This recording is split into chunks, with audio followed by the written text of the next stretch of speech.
Welcome, my peeps, my peoples. Please like, comment, subscribe, share the video. It'd be greatly appreciated from the bottom of my heart, my peeps, my peoples. So let's talk about Your Husband is Cheating on Us, Season 1, Episode 5. We got Genuine back in the building.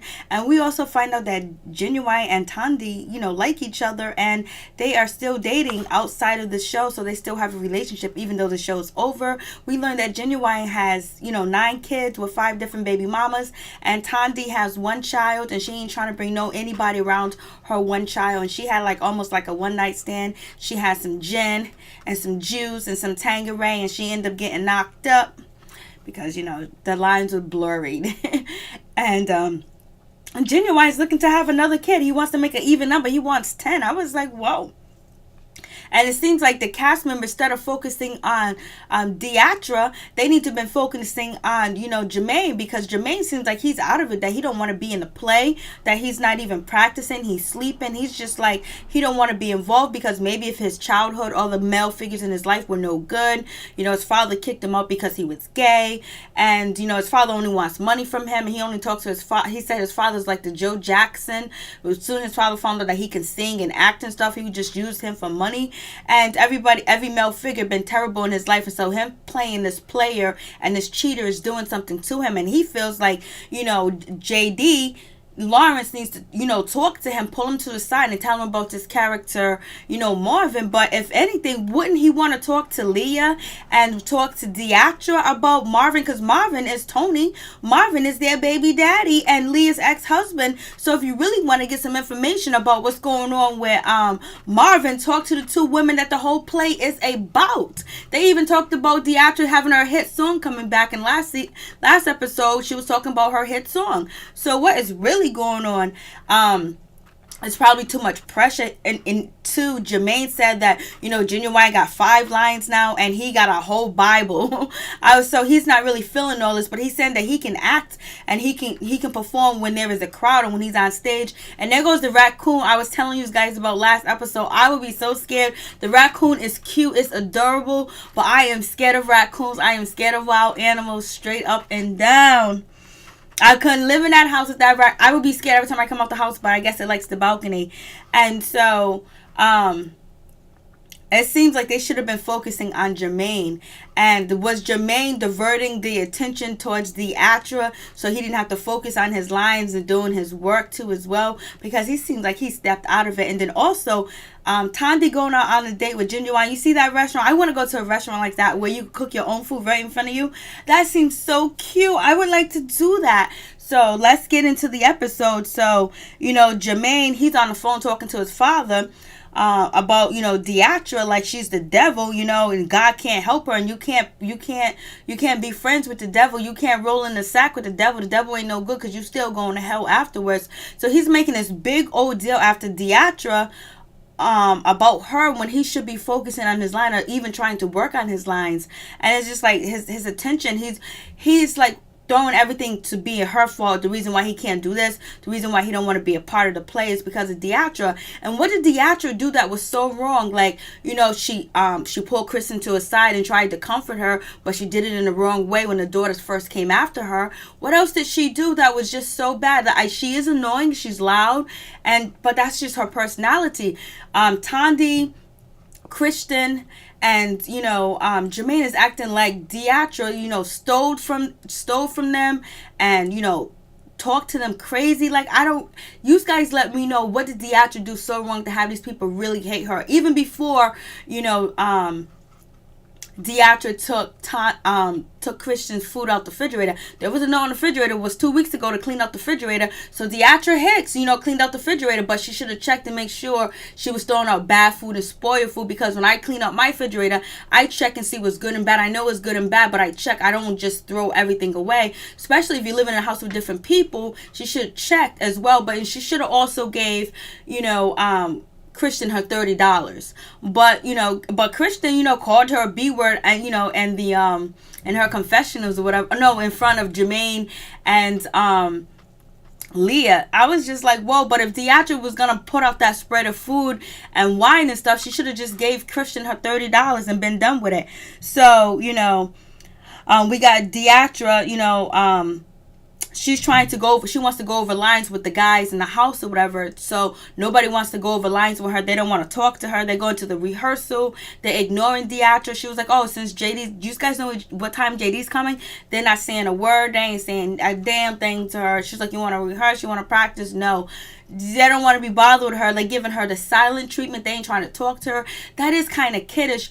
They're really upset with her because she didn't walk out with them. So maybe Deatra should have walked out with them, but then she would be following them, and she didn't want to leave her job. You know, she's committed to it because she feels like this is her last chance to get back on top, to get back into the business, and for people to see her. So she doesn't want to further ruin her career by walking out, but maybe she should have walked out with them to show that she's cohesive with them and she's a team and she's following them, but she didn't agree with it. You know what I mean? So it's like you're damned if you do and you're damned if you don't. But it seems like there was no repercussions, there was no punishment for the guys walking out on rehearsal on JD. So it seems like maybe she should have walked out with them because they didn't get in trouble. JD didn't say anything about him. He didn't we don't know if he docked their pay, but most likely he didn't. So maybe she should have walked out with them.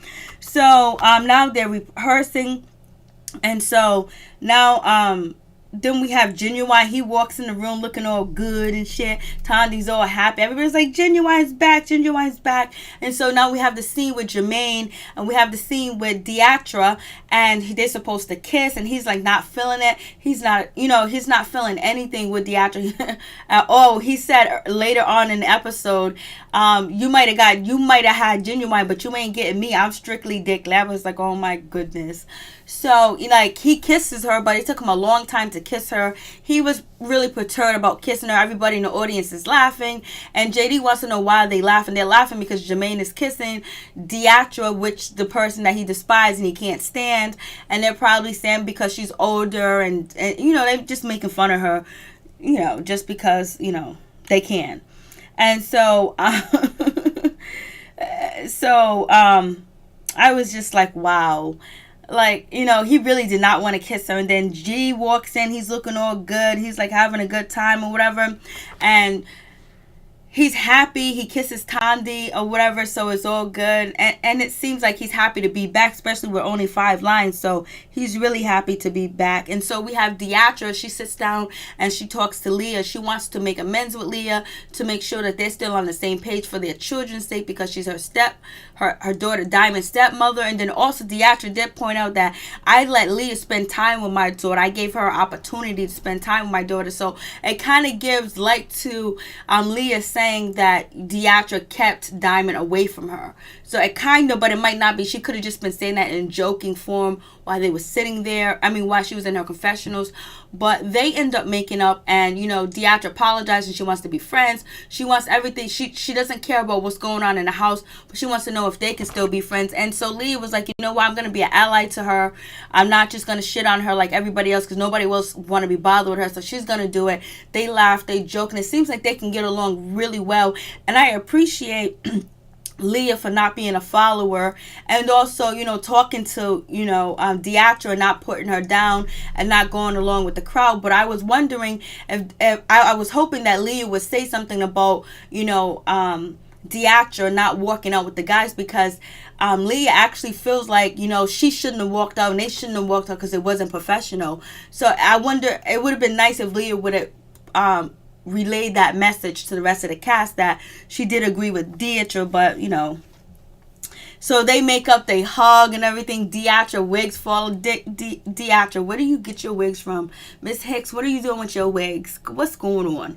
Her wigs fall. She's like, it's my come get me wig. Is your come fall off of my head wig? I was just like, come on. Deatra, she can't, but you know what? She's not as loud and rambunctious as she was in the first three episodes. It seems like she toned down a lot, that she's more quiet. And so then now they get back to rehearsal, and Jermaine is actually knocked out. He's sleeping, he's snoring, he's gone with the wind, and JD is staring in his face, like breathing on him, going closer and closer to his face. And then Jermaine jumps up and he wakes up, but Jermaine excuses, I need one-on-one time with JD so I can learn who Marvin is. He's giving Genuine all the attention in the world and not me any. And it seems like he's being childish and jealous at the same time. He's acting like he's jealous of Genuine with his 5 lines, and he's jealous of Genuine getting attention from JD. He was like, Jermaine said, well, do I got to sell 50 million records worldwide to get some attention? And then he goes around and he blames Theatrical as well. So it's like he's throwing the blame at everybody else, at his childhood, but he's not throwing the blame at himself, why he is not committed, why he's not practicing. Because if he has all these issues, he still should practice. And he refused to. Even Theatrical keeps coming to him to want to practice, but they ain't trying to hear it. He ain't trying to hear it with her at all. And so JD said in his confessional, Jermaine may wake up needing another job because I'm not here for that. He goes, no, JD said, I hope Jermaine is dreaming about another job, because when he wake up, he might have to find a new job, because Jermaine is because JD is getting frustrated with Jermaine.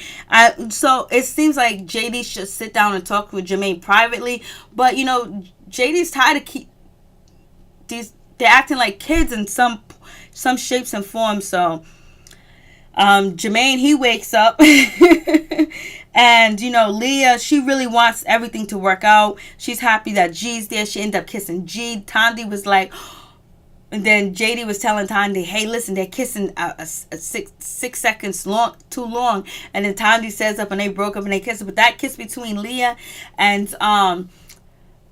G was like passionate. I was like, oh shit, how come? Well, we know why Jermaine can't do it, because he's not attracted to women, and definitely not attracted to Miss Hicks. I was just like, whoa, they kissed like it was nobody business. That was a long, passionate, sexual, nice little kiss going on. And so we get Genuine. When Genuine goes to dinner, he orders 2 shots of Hennessy and Coke. I was like, oh, Genuine's doing it like that? He's doing it like that? I was just like, yo. So Genuine, he's ready to settle down. He's ready for a new woman. He's ready for a woman in his life. He's not going to bring any type of woman around his kids, because he has small kids around. No woman meets his kids. And Tandy's the same way. And they hooking up. And, Genuine want to taste that. He wants some of that. Tandy was like, I miss you. You look so good. You look so cute. Genuine was like, well, show me tonight, baby. Tandy was like, I'm not looking for sex. I used to look for sex. I used to be a thot. I used to run the streets, but I'm not a hoe anymore. So sex is not important. She's looking for a commitment. She's looking for a companion. I was like, go girl, do your thing. And it seems like Tandy's booty is real. Like, it's not fake. Like, it's not injection. It seems like it's a homegrown natural butt. Is it natural? You guys let me know if you know if it's natural or not.